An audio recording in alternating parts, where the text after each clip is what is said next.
I think the introduction part I've covered already in another book that I've read, so I won't be going through it. That book was by Approach Guide itself. This one is about the temples of Khajuraho. So I will be starting off from page number 13, and this will be like 100-page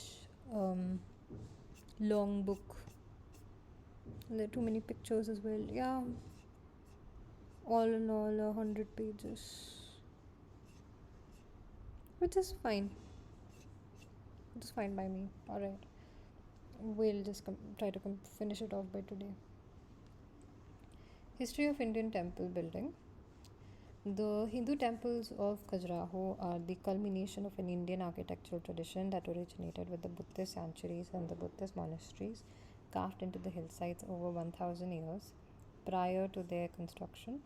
This section provides an overview of the origins and the development of the long standing pre Khajuraho temple building tradition.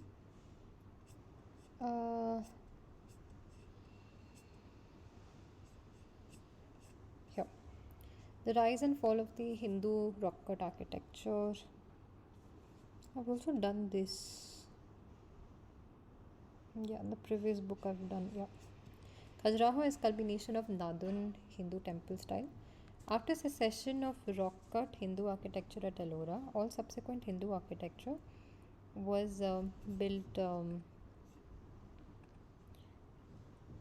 Engineering and designs had advanced to a point where temples could be constructed in a more populated urban center rather than one remote hillside. The age of large scale stone building congregational temples was beginning. The stone built traditions quickly splintered into two distinct styles, North Indian and South Indian. We will explore the details of each style in subsequent sections with the foundation in place. The approach guide continues to review the temples of Khajuraho, the grandest expression of the North Indian temple style. Understanding a Hindu temple, the mountainous top.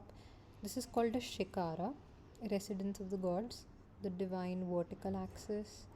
This is the Garbhagriha, where like usually the god, the androgynous, or like the symbol of the god is kept sacred intersection, the cave sanctuary where god manifests in physical form. This is the human horizontal axis. I do not know what this means. This is the temple entrance, and this whole is the mandapam, right? The deity descends from his mountain top home to the temple's cave sanctuary where he becomes visible to humans. The Hindu temple's secret intersections.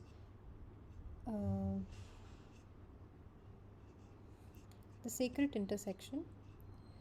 The microcosm. What does this word mean? I've also come across this word in the previous book.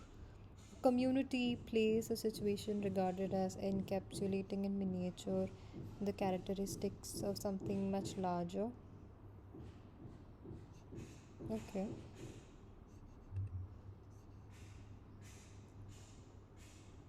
Macrocosm. This is a microcosm. Hindu cosmological universe. The temple is the meeting point of the divine and the profane. What does the word profane mean? It's like secular, not relating to any sacred or secular religious, or secular, ungodly, irreverent. Mountaintop residence of the gods. The temple's overall form, dominated by the large central tower, Vimana, symbolizes the mountain at the center of the universe, Mount Meru. The gods reside on the summit. God's Cave. The sanctuary proper, located directly under the lower, is where an image of deity resides. Its dark interior represents the cave into which the god descends from his mountain top home and becomes accessible to human beings in physical form. The sacred intersection inside the Hindu temple's sanctuary, the world of the divine and human connect. The god's vertical axis, mountain top to cave, intersects with the visitor's horizontal axis, temple entrance to the cave. The entire universe emanates from this intersection, as unity with God is the goal of the earthly existence. In Hinduism, the god typically one of the trinity, Shiva, Vishnu, rarely Brahma, is believed to temporarily physically inhabit his representation in the sanctuary. It is here in a cave at the foot of the Mount Meru that the visitor's symbolic journey ends in nirvana. The pairs of opposite characteristics of worldly existence, good versus bad, right versus wrong, fuse into a single infinite everythingness beyond space and time. Design and ritual. Hindu temples have a trademark feature designed to reinforce the sacred nature of the event in the sanctuary. Circumambulation, walking clockwise rotation, paradikshana, around the god sanctuary is critical to Hindu temple ritual symbolizing the repetitive process of rebirth, samsara, until illusion is cast aside after circumambulating the temple that faithful appears to enter the sanctuary itself. Entering the temple, fierce guardian at the sanctuary's entrance serve as the final line of defense for the gods. Visitors that have not abandoned earthly attachments will surely recoil in fear. Small sanctuary is designed for personal interaction. The faithful um, enter to the engage in direct interaction with the god. Unlike other faiths, there is no religious intermediary and no abstraction. God is manifest before the devotee's eye. A profound encounter. Further, the internal sanctuary space is small, not designed for congregational worship. The journey is a personal one. Architecture, temple layout, east to west alignment. The Hindu temple set upon a high plinth or platform to symbolize its significance is laid out in the east west alignment with the entrance on the eastern side and the sanctuary on the western. God's mount on the temple entrance. The approach to the temple entrance, Ardha Mandapa, is indicated by the presence of the resident divinity mount or transport. Temples venerating Shiva and his consort Parvati display stone images of Mount Nandi, a seated bull facing the main shrine.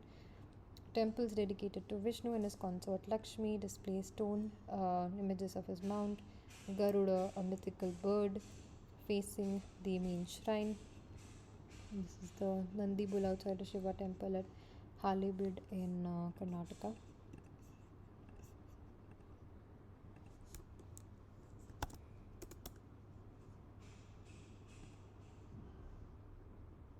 Right. Primary temple structure.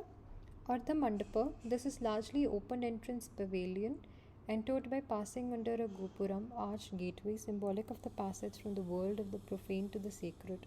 Temple goers ascend stairs, pass into the gopuram to the level of the Ardha Mandapam and then proceed into the Mandapam. See the green highlight. This one. The Mandapam is a position between the entrance in the pavilion and the sanctuary.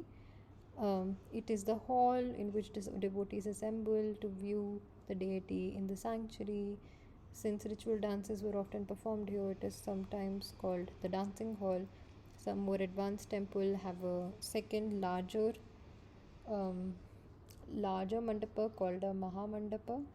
There is located between a smaller mandapa and sanctuary. See the blue and the yellow Mahamandapa. This is the mandapa. Sanctuary. The square shape sanctuary is the cave like abode of the deity. The Vimana, the main tower of the temple, rises directly above. See the red highlight. This is the sanctuary. Circumambulation corridor in clockwise direction around the deity. This internal sanctuary is critical to the faith, symbolizing the repetitive process of rebirth until illusion is cast aside. After circling the sanctuary, the faithful stand before its entrance to engage with the deity directly. The circumambulation corridor, not present in old temples, is marked with light blue highlights. Recurring shapes, squares and circles. Squares and circles form the basic building blocks of Hindu temples, and there is a cosmological basis for this. In Hinduism, the square is associated with the divine world. circle with the human world. Square sanctuaries. As the residence of the god, temple sanctuaries are typically square in plan. This is the square. Moonstones. Half circles. It's a moonstone.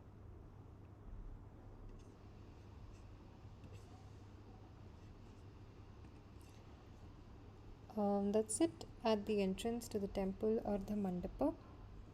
Symbolically mark the transition from profane circle to sacred. Altars.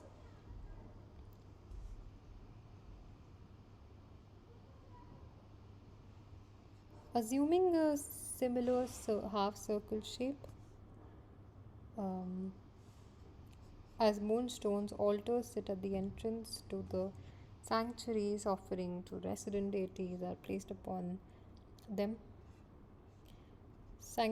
Structural innovation rejected. Overall, Hindu architectures use simple architectural forms.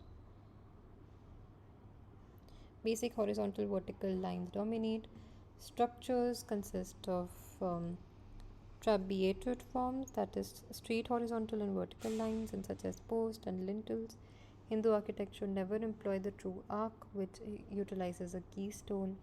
Corbelling techniques provide the only form of vaulting. A corbelled arc is constructed by offsetting successive courses of stone. What is a corbel arch?